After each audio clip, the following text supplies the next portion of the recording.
नमस्कार, मैं विजयपाल सिंह एक बार फिर से आपको ब्राइट कंप्यूटर इंस्टीट्यूट में स्वागत और अभिनंदन करता हूं। जैसा कि कल की वीडियो में आपको बताया गया था कि कैपिटल लेजर कैसे बनाएंगे, आज आपको कैपिटल लेजर के आगे बताया जाना है। तो आपका बिना हम किसी प्रकार का समय गंवाते हुए आपको डेस्कटॉप की तरफ ले चलते हैं और आपको प्रैक्टिकल करके आज समस्त लेजर ग्रुपों की जानकारी आपको हम प्रोवाइड कराने वाले हैं। तो आप ध्यान से हमारी वीडियो को आप देखिए और पूरा देखिए। जहां ना समझ में आए उसे आप कमेंट बॉक्स में मैसेज के माध्यम से भी जानकारी कीजिए। तो चलिए देखते हैं प्रैक्टिकल करके कि कैपिटल लेजर के आगे हम कैसे अन्य लेजरों को क्रिएट करते हैं।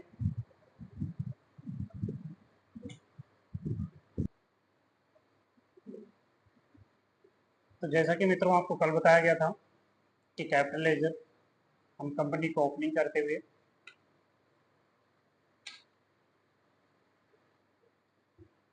जी हमारे द्वारा आपको अकाउंट इन्फॉर्मेशन में लेजर क्रिएशन बताया जा रहा था। ये देखिए आप आ गए गेटवे ऑफ टैली पर। अकाउंट इन्फॉर्मेशन को ओपन करते हैं और लेजर ग्रुप पर जा करके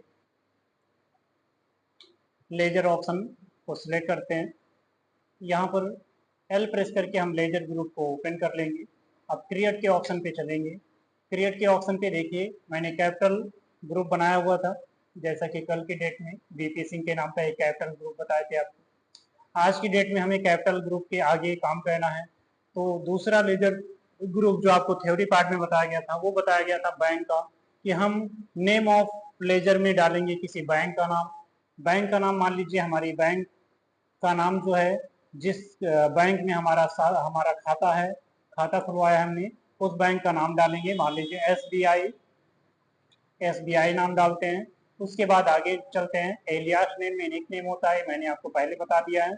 उसके बाद आप नीचे आओगे, अंडर ऑफ ग्रुप देख रहे हैं जो ऑप्शन है जहाँ पे कैपिटल लेटर लिखा, कैपिटल अकाउंट लिखा हुआ है, वहां पे देखिए अब आ रहा है राइट साइड में। देखिए पॉइंटर को ध्यान में दीजिएगा, list of group. List of group में हमें क्या सिलेक्ट करना है? यहाँ पर ऊपर मैंने बैंक का नाम दिया है एसबीआई, तो ग्रुप अंडर ऑफ ग्रुप जो रहेगा वो रहेगा बैंक अकाउंट। बी प्रेस करेंगे। बी प्रेस करने के बाद बी से जितने भी नाम हैं वो नाम आ जाएंगे और उसमें से मुझे बैंक अकाउंट को सिलेक्ट कर लेना है। कुछ इस प्रकार से जब बैंक अकाउंट को आप सिलेक्ट कर लोगे तो देखिए आपका नेम में एसबीआई है, अंडर ऑफ ग्रुप में मैंने बैंक अकाउंट सिलेक्ट किया। अब देखिए bank account details, bank account details में होल्डर नेम क्या है? विजयपाल सिंह, यानी जिसके नाम की कंपनी है। उसके बाद अकाउंट नंबर, मान लीजिए मेरा अकाउंट नंबर है 485981 एंटर प्रेस करेंगे। आईएफएससी कोड, आईएफएससी कोड आप उस बैंक का आईएफएससी कोड डालिएगा। मित्रों जैसा कि आप जानते हैं आईएफएससी कोड कितने अंक का होता है? 11 अंक का होता है। यदि आपको ना पता हो तो आप ध्यान में रखिएगा कि आईएफएससी कोड जो होता है आपके बैंक का किसी भी ब्रांच का हो, उस ब्रांच का जो आईएफएससी कोड होता है वो 11 अंकों का होता है। जैसे BARB0RANMUS डाल देते हैं। उसके बाद नेक्स्ट कीजिएगा ब्रांच नेम। बैंक का नेम देखिए नॉट अप्लीकेबल है क्योंकि बैंक का नाम आपने पहले डाल दिया है। ब्रांच यानी कि इस जगह पे एक शाखा है, कुमारगंज हम डाल दिए।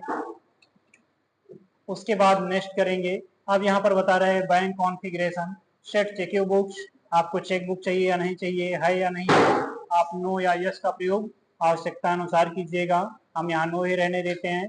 निचला है set cheque printing configuration, cheque print out चाहते हैं आप तो इसे आवश्यकता अनुसार आप कीजिएगा। नेक्स्ट वीडियोज में नेम देखिए, यहाँ पे आपको मेलिंग डिटेल्स, नेम में कुछ नहीं करना होता है। बाय डिफॉल्ट नेम लेजर का आ जाता है। आप एड्रेस में आप अपना एड्रेस फिल कीजिए। एड्रेस जैसे कि कुआसी पोस्ट हलियापुर और सुल्तानपुर, इस प्रकार से हम टाइप कर देंगे अपना एड्रेस। उसके बाद कंट्री सिलेक्ट करेंगे इंडिया, फिर स्टेट अपना सिलेक्ट कर लेंगे। स्टेट का देखिए इधर राइट साइड में लिस्ट ऑफ स्टेट ग्रुप आ जाता है, यहाँ पे मैं यू प्रेस करूंगा और फिर उत्तर प्रदेश का चयन कर लेंगे हम। उसके बाद पिन कोड 227815, आपको पता होगा कि पिन कोड कितने अंकों का होता है? 6 डिजिट का होता है। एंटर प्रेस कीजिएगा और आप आगे आइएगा। आगे आने के बाद देखिए नीचे आ रहा है ओपनिंग बैलेंस। नीचे क्या आ रहा है? ओपनिंग बैलेंस आ रहा है। ओपनिंग बैलेंस आ रहा है। ओपनिंग बैलेंस में कितने रुपए से खाता खोला जा रहा है उस अमाउंट को आप फिल कीजिएगा। मान लीजिए 5000 हमने एंटर किया, फिर एंटर करेंगे। अब देखिए आ रहा है एक्सेप्ट। एक्सेप्ट में आपको क्या करना है? यस करना है, जैसे कि आप ऑलरेडी करते आ रहे हैं। यस कर दीजिए। आपका क्या कौन सा लेजर बन गया? बैंक अकाउंट लेजर क्रिएट हो गया। बैंक अकाउंट लेजर क्रिएट होने के बाद में अब हमें परचेस लेजर बनाना है। परचेस लेजर मैंने आपको बताया है कि 3 तरह के होते हैं, जैसा कि आप देख रहे हैं। परचेस @1%, फिर आप आगे बढ़ोगे और यहाँ जो अंडर ऑफ ग्रुप है यहाँ पे आप सिलेक्ट कर लोगे लिस्ट ऑफ ग्रुप में से P प्रेस करोगे तो परचेस अकाउंट का एक ऑप्शन मिलेगा आपको। यहाँ पे देखिए परचेस अकाउंट, यहाँ पे आप परचेस अकाउंट लीजिएगा अंडर ऑफ ग्रुप में, ये यस रहेगा। यहाँ पे देखिए आ रहा है टाइप ऑफ लेजर, तो हम यहाँ पे एडिट कर देंगे इनवॉइस राउंडिंग। इनवॉइस राउंडिंग के बाद नेक्स्ट करेंगे। नेक्स्ट ऑप्शन में आपको 3 ऑप्शन मिलेगा, download rounding, up word rounding और नॉर्मल राउंडिंग। तो हम नॉर्मल राउंडिंग पे रहने देंगे और नेक्स्ट करेंगे। यहाँ पे आ रहा है प्रोवाइड बैंक डिटेल, तो प्रोवाइड बैंक डिटेल में देखिए आ रहा है provide bank detail. Provide bank detail को हम नो रहने देंगे। आवश्यकता अनुसार यदि आपको बैंक डिटेल प्रोवाइड ही कराना है तो आप इस विकल्प को यस कर दीजिएगा। तो वर्तमान में हमें कोई आवश्यकता नहीं है बैंक डिटेल प्रोवाइड करने के लिए, तो इसलिए हम इस विकल्प को नो ही रहने देंगे। आगे बढ़ेंगे। नीचे देखिए आ रहा है टैक्स रजिस्ट्रेशन डिटेल, तो जैसे कि मैंने इससे पहले ही बताया है आपको, एजुकेशनल टैली में हम टैक्स रजिस्ट्रेशन डिटेल नहीं फिल करते हैं। ये जब हम कहीं काम करते हैं किसी कंपनी में तो वहाँ पे टैक्स रजिस्ट्रेशन डिटेल होता है और वहीं पर इसे मेंशन करते हैं। कहने का मतलब कि इस समय लेजर के अंतर्गत जिस ऑप्शन के अंतर्गत हमें हमारे पास चीजें अवेलेबल हैं उसे हम मेंशन करेंगे, अगर नहीं है तो नहीं मेंशन करेंगे।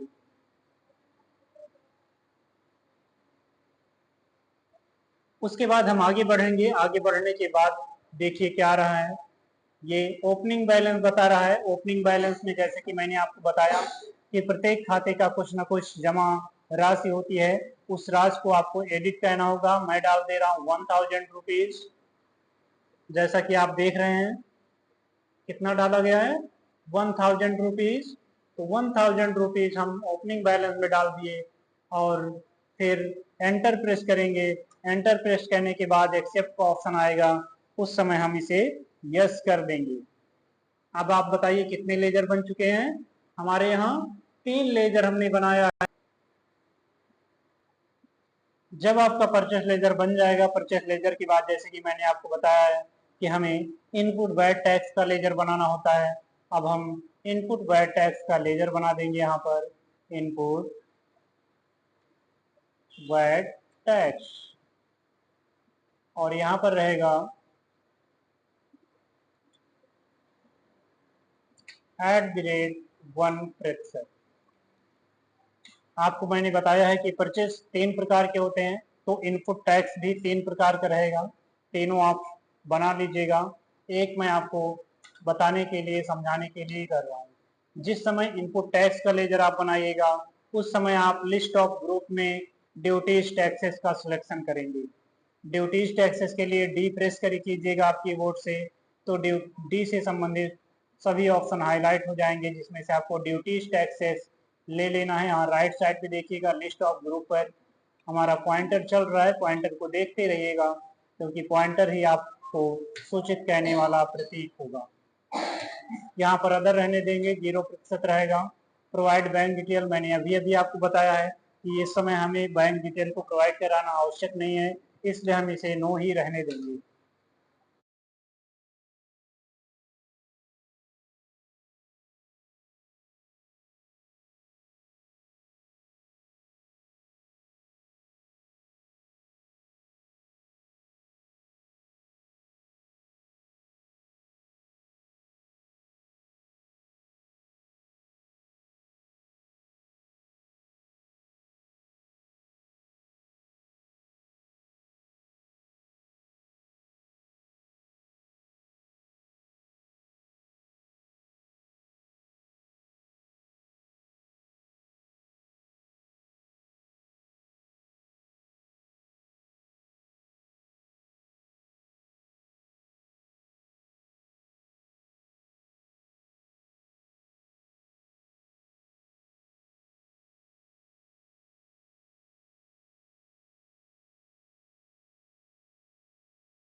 यहाँ पर टैक्स के लिए हम ड्यूटीज़ टैक्सेस का ऑप्शन देंगे। ड्यूटीज़ टैक्सेस के ऑप्शन के बाद आप देखिए आगे बढ़ रहे हैं, उसके बाद अदर रहेगा। यहाँ पर नीचे चलेंगे, प्रोवाइड बैंक डिटेल नो ही रहेगा। उसके बाद नेक्स्ट करेंगे। नेक्स्ट में मांग रहा है ओपनिंग बैलेंस। ओपनिंग बैलेंस जैसा कि मैंने आपको पहले ही बताया कि ओपनिंग बैलेंस आवश्यकता अनुसार अमाउंट को क्रिएट करते हैं 1000। नेक्स्ट करेंगे और एक्सेप्ट के साथ इसे फिक्स कर देंगे। जब हमारा आउटपुट वैट टैक्स बन गया तो उसके बाद आपको खर्चे के विषय में बताया गया था कि आपका लीगल खर्चा क्या है और अनलीगल खर्चा क्या है। तो जैसा कि रूम रेंट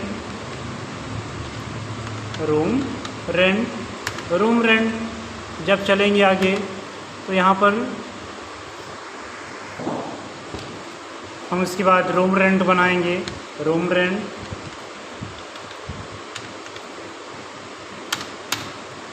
रेंट पे अंडर ऑफ ग्रुप रहेगा जो इनडायरेक्ट एक्सपेंसेस है, यानी कि ये हमारा लीगल खर्चा होता है। इनडायरेक्ट एक्सपेंसेस के लिए आई प्रेस कीजिएगा और फिर आई नाम से सारी चीज़ें हाईलाइट हो जाएंगी। इनडायरेक्ट एक्सपेंसेस, उसके बाद आप आगे बढ़िएगा, इनवॉइस राउंडिंग कीजिएगा इसे और फिर नॉर्मल राउंडिंग, फिर उसके बाद बैंक डिटेल नो। नेक्स्ट कीजिएगा, ओपनिंग बैलेंस कीजिएगा, एंटर प्रेस कीजिएगा और लेजर को एक्सेप्ट कीजिएगा। उसके बाद दूसरा जैसा है कि इलेक्ट्रिक बिल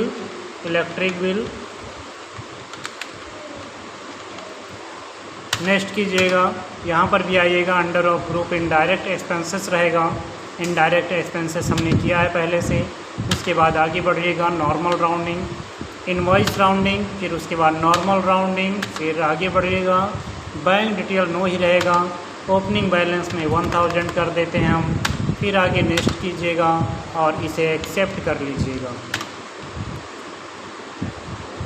उसके बाद इनडायरेक्ट एक्सपेंसेस के आपके लेजर बन चुके हैं। मैंने 2 बना दिया है उदाहरण के तौर पे आपको समझने के लिए, और एक बार फिर से बता दे रहे हैं कि लेजर में बनाते समय ये इनडायरेक्ट एक्सपेंसेस और भी लेजर हो सकते हैं, जैसे एम्प्लॉई सैलरी, यानी कि जो आपके कर्मचारी हैं उसकी तनख्वाह देना है, वो लीगल खर्चा है। और लीगल खर्चे वाले जो भी खर्चे हैं उसे हम इनडायरेक्ट में रखते हैं। नंबर दूसरा आता है डायरेक्ट खर्चा, जैसे कि आपको बताया था हमने, वैक्स यानी भिखारी आए, उनको हमने जो भी पेमेंट किया वो हमारा निरर्थक है, कोई उसका रिजल्ट नहीं निकलेगा, इसलिए वो डायरेक्ट एक्सपेंसेस के अंतर्गत आता है। इसलिए हम इसे अंडर ऑफ ग्रुप में डायरेक्ट एक्सपेंसेस रखेंगे। यहाँ आगे बढ़ेंगे, इन्वेंट्री और फिर नॉर्मल राउंडिंग। नेक्स्ट करेंगे, प्रोवाइड बैंक डिटेल नो रहेगा और ओपनिंग बैलेंस 1000, और आगे नेक्स्ट करेंगे और एक्सेप्ट करेंगे। उसके बाद नेक्स्ट लेजर आपको बनेगा सुंदरी क्रिएटर, सुंदरी डेबिटर। सुंदरी क्रिएटर आपको, जैसे कि मैंने आपको बताया है, ऐसी कंपनी कि जहां से आप सामान को ख़रीदते हैं। आपके द्वारा जिस कंपनी से सामान को ख़रीदा जा रहा है वो आपके लिए सुंदरी क्रिएटर होगा, और जिसे आप सामान बेच रहे हैं वो आपके लिए सुंदरी डेबिटर होगा। इसलिए हम, जैसे कि बिमला कारपोरेशन,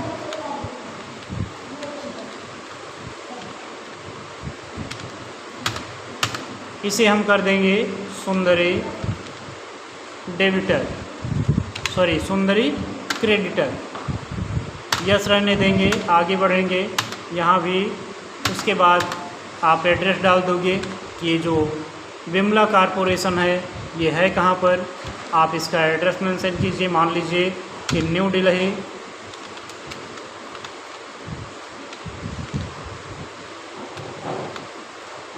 दिल्ली। नेक्स्ट कीजिएगा, कंट्री सेलेक्ट कीजिए, स्टेट सेलेक्ट कीजिए, पिन कोड डालिए और आगे बढ़ जाइए। ओपनिंग बैलेंस आप ज़रूर डालिएगा, नहीं भूलिएगा, और फिर एक्सेप्ट कर दीजिए। ये हो गया सुंदरी क्रिएटर। उसके बाद एक लेजर मैं आपको बता दे रहा हूँ सुंदरी डेबिटर का, जैसे जो हमसे ख़रीदने वाला है, मान लीजिए रमेश एंटरप्राइज, रमेश एंटरप्राइज। यहाँ पर हम दे देंगे under of group Sundari debtor.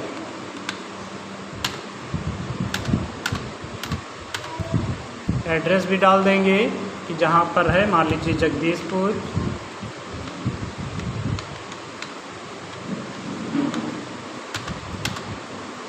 India, Uttar Pradesh, pin code, opening balance 1000, accept. इस प्रकार से आपने जैसा कि देखा कि आपको समस्त लेजर मैंने बता दिया है, और उम्मीद करते हैं कि आपको लेजर बनाना आ भी गया होगा। एक बार आपको पुनः इन लेजरों की लिस्ट में आपको दिखा दे रहा हूँ कि जो लेजर हमारे द्वारा बनाया गया है उसे आप चेक कर सकते हैं।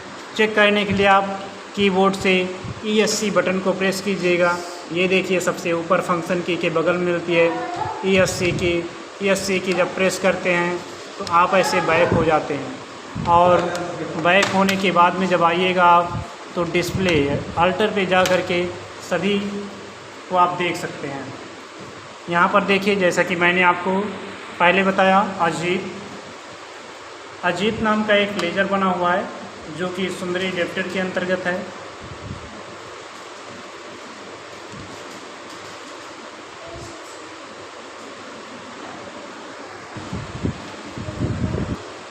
सुंदरी डेबिटर के अंतर्गत है।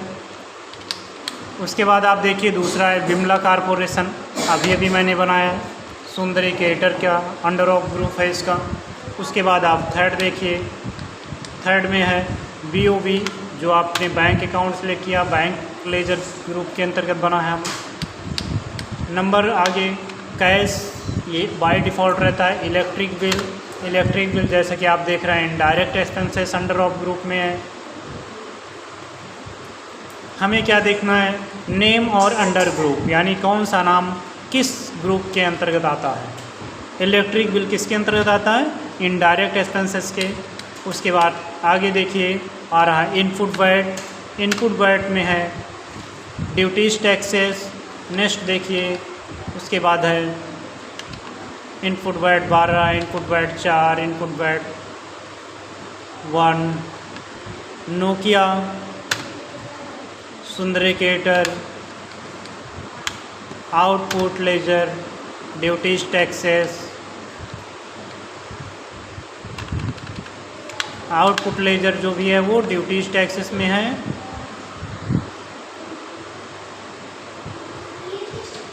तो लेजर ही एक ऐसी चीज़ है जो आपको कार्य करने के लिए एलिजिबिलिटी देता है। टैली में यदि आपको लेजर नहीं आया तो ये समझ लीजिए कि आपको कुछ भी नहीं आया, आप कोई काम नहीं कर सकते हैं यदि लेजर आपका कंप्लीट नहीं है तो। इसलिए सभी से निवेदन है कि लेजर ग्रुप्स को बहुत ही अच्छे से आप लर्न कर लीजिए, याद कर लीजिए, लिख लीजिए, और एक बार नहीं कई बार पढ़ लीजिए, जिससे कि आप इस विषय में भूले ही ना। यदि आप लेजर भूल गए तो ये समझ लीजिए कि पूरी टैली आपकी इरेज हो गई। लेजर के बिना आप कोई भी कार्य नहीं कर सकते हैं। यदि लेजर गलत हो गया तो सब कुछ गलत हो गया।